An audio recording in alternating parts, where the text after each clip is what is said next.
से 7 टॉपर्स ग्वालियर के NRI college के हैं। ये कैसे हो सकता है? एनआरआई कॉलेज में जिन अभ्यर्थियों का सेंटर आया उनमें 1000 चयनित हुए, जबकि पूरे प्रदेश में 9000 अभ्यर्थी चयनित हुए हैं। एक ही सेंटर से इतने टॉपर्स का आना घोटाले की तरफ इशारा करता है।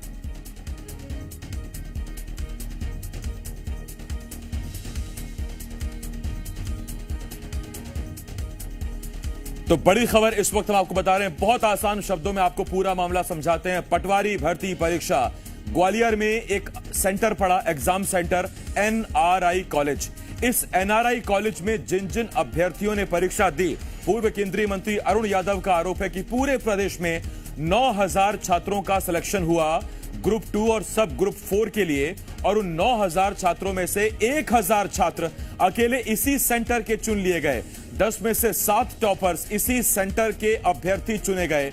ये कैसे हो सकता है? अरुण यादव ने यह सवाल उठाया है और इसे अब कांग्रेस व्यापम 2 करार दे रही है। इसे व्यापम जितना बड़ा घोटाला बताया जा रहा है, और यह लिस्ट हम आपको दिखा रहे हैं। अरुण यादव ने ट्वीट किया है, और अरुण यादव ने ट्वीट कर उन तमाम एडमिट कार्ड्स को भी जारी किया, उस मेरिट लिस्ट को भी जारी किया, जिसमें आप साफ साफ पढ़ पा रहे होंगे एनआरआई कॉलेज ग्वालियर। तो सवाल सबसे बड़ा इस वक्त यही उठता है जो अरुण यादव पूछ रहे हैं। वो सवाल यह है कि एक ही एग्जाम सेंटर से पेपर देने वाले अभ्यर्थियों का इतनी बड़ी तादाद में सिलेक्शन कैसे हो सकता है? इसका मतलब पूरे प्रदेश में अगर 9 छात्रों का सिलेक्शन हुआ तो उसमें एक एनआरआई कॉलेज का था, यानी कि 9000 में से अकेले उस सेंटर से ही 1000 अभ्यर्थी थे, जबकि टोटल 10 टॉपर्स में से 7 टॉपर उस एग्जाम सेंटर से थे जो ग्वालियर के एनआरआई कॉलेज में पड़ा था। ये लिस्ट हम आपको दिखा रहे हैं, और इसे मध्य प्रदेश में एक और बड़ा घोटाला कांग्रेस बता रही है। और अरुण यादव ने यह भी ट्वीट किया है कि कुछ छात्र तो ऐसे हैं जिन्होंने हस्ताक्षर अपने हिंदी में किए थे, लेकिन अंग्रेजी विषय में 25 में से 25 नंबर उन्होंने पाए।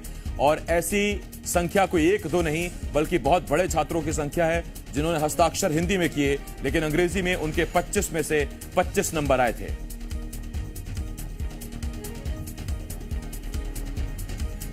तो अभी हाल ही में ग्रुप 2 सब ग्रुप 4 के लिए परीक्षा हुई थी, पटवारी परीक्षा हुई थी, और ऐसे में जो कुल 9000 छात्र चयनित हुए, अभ्यर्थी चयनित हुए, उसमें अकेले 1000 छात्र वो छात्र हैं जिनका एग्जाम सेंटर ग्वालियर के एनआरआई कॉलेज में था। तो क्या नकल हुई है, नकल कराई गई है? कोई गिरोह वहां बैठा था जिसने ये नकल करवाई है? कोई पेपर लीक हुआ जो उसी सेंटर के छात्रों के पास पहुंचा था? ये वो तमाम सवाल हैं जो इस वक्त इस बड़ी खबर पर खड़े हो रहे हैं। लेकिन अपने आप में बहुत बड़ी खबर है, मध्य प्रदेश में हाल ही में ग्रुप 2 और सब ग्रुप 4 के पदों पर हुई भर्ती, पटवारी भर्ती में बड़े घोटाले का आरोप पूर्व केंद्रीय मंत्री अरुण यादव ने लगाया है। आकाश द्विवेदी, जी मीडिया संवाददाता, इस वक्त इस बड़ी खबर पर हमारे साथ जुड़ रहे हैं। आकाश, एक कॉलेज अगर टीचर्स बहुत अच्छे हों तो बच्चों का सिलेक्शन होना समझ में आता है, लेकिन अलग अलग छात्र जब एक एग्जाम सेंटर में इकट्ठे हों और 9000 छात्रों में से 1000 छात्र उसी एग्जाम सेंटर के छात्र हों, तो फिर सवाल उठना लाजमी है। सवाल उठ भी रहे हैं आसिफ, क्योंकि ये कॉलेज किसी बीजेपी के नेता का बताया जा रहा है। ग्वालियर का एनआरआई कॉलेज है, और इस कॉलेज के जो टॉपर्स हैं, 10 में से 7 टॉपर इसी कॉलेज के हैं, और सभी ने हिंदी में सिग्नेचर किए हैं, सबके अंग्रेजी में 25-25 मार्क हैं। ये संदेह को और गहरा कर रहा है। इसी आधार पर इस पूरे मामले की उच्च स्तरीय जांच की मांग की जा रही है। प्रदेश भर में 9000 बच्चे और 1000 बच्चे सिर्फ एनआरआई कॉलेज से ही चयनित हो जाते हैं। ये भी गंभीर सवाल खड़े कर रहा है। इसके पहले मध्य प्रदेश के माथे से अभी व्यापम का दाग मिटा नहीं है, लेकिन लगातार जो इस तरीके की घटनाएं सामने आ रही हैं, उससे और कई सवाल खड़े हो रहे हैं। अब सब ग्रुप 2 और सब ग्रुप 4, इसमें पटवारी, इसके अलावा और परीक्षाएं हुई थी जिसमें बड़ी संख्या में अभ्यर्थी शामिल हुए, और इस कॉलेज में जिन छात्रों का सेंटर गया है उनकी अगर आप मार्कशीट देखेंगे तो सबकी जो साइन है वो हिंदी भाषा में की गई है, और सभी 10 टॉपर में से 7 टॉपर इसी कॉलेज के पाए जाते हैं। आखिर ऐसा क्या था यहां पर, ऐसा क्या हुआ कि सब यहीं से टॉप कर गए? ये तमाम बड़े सवाल खड़े हो रहे हैं। और कांग्रेस ने कहा है कि व्यापम का नाम बदल देने से दाग नहीं मिटने वाला है। इस मामले की भी उच्च स्तरीय जांच कराई जानी चाहिए, क्योंकि इस मामले में भी घोटाला हुआ है। और आरोप तब और संगीन हो जाते हैं जब कॉलेज किसी बीजेपी नेता का बताया जा रहा हो, क्योंकि लगातार कांग्रेस इस मामले को लेकर छानबीन कर रही है और अलग अलग अभ्यर्थियों के प्रवेश पत्र भी निकाले गए हैं। मेरिट लिस्ट के आधार पर कई सवाल सरकार से पूछे हैं। आकाश, क्या संभावनाएं नजर आती हैं?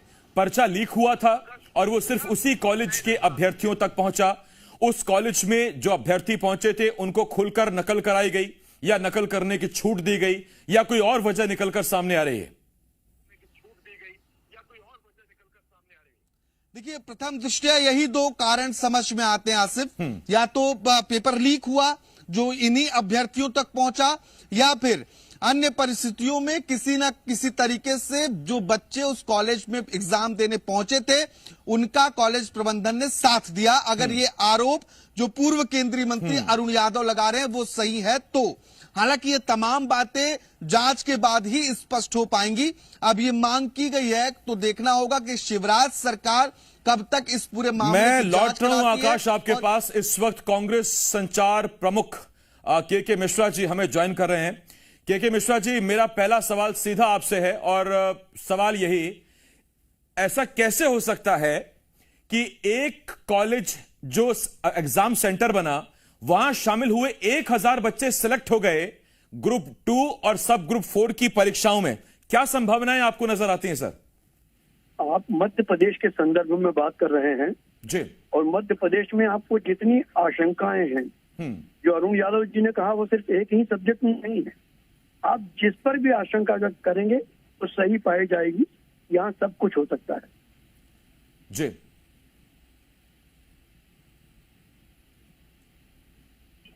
मिश्रा सर, आवाज आ रही है आपको? जी जी, हाँ, बोलिए सर। Everything is possible. जी सर, एक सवाल आपसे और भी, अब क्या करेगी कांग्रेस? सबूत जुटाए जा रहे हैं, क्या किया जा रहा है आगे? बिल्कुल, सबूत जुटाकर हम लोग कोर्ट में जाएंगे और प्रभावितों की पूरी मदद करेंगे। बहुत धन्यवाद है आपका के मिश्रा साहब। के मिश्रा जी इस वक्त हमारे साथ जुड़े हुए थे, और ये कांग्रेस ने कहा है कि अब कोर्ट में जाकर इसे चुनौती दी जाएगी और सरकार को घेरा जाएगा। आकाश, आपका भी बहुत बहुत शुक्रिया हमारे साथ जुड़ने के लिए। आकाश मेरे सहयोगी भोपाल से इस वक्त इस बड़ी खबर पर जुड़े हुए थे। और यहां में एक छोटे से ब्रेक के लिए रुकना होगा, बहुत जल्द लौट रहे हैं।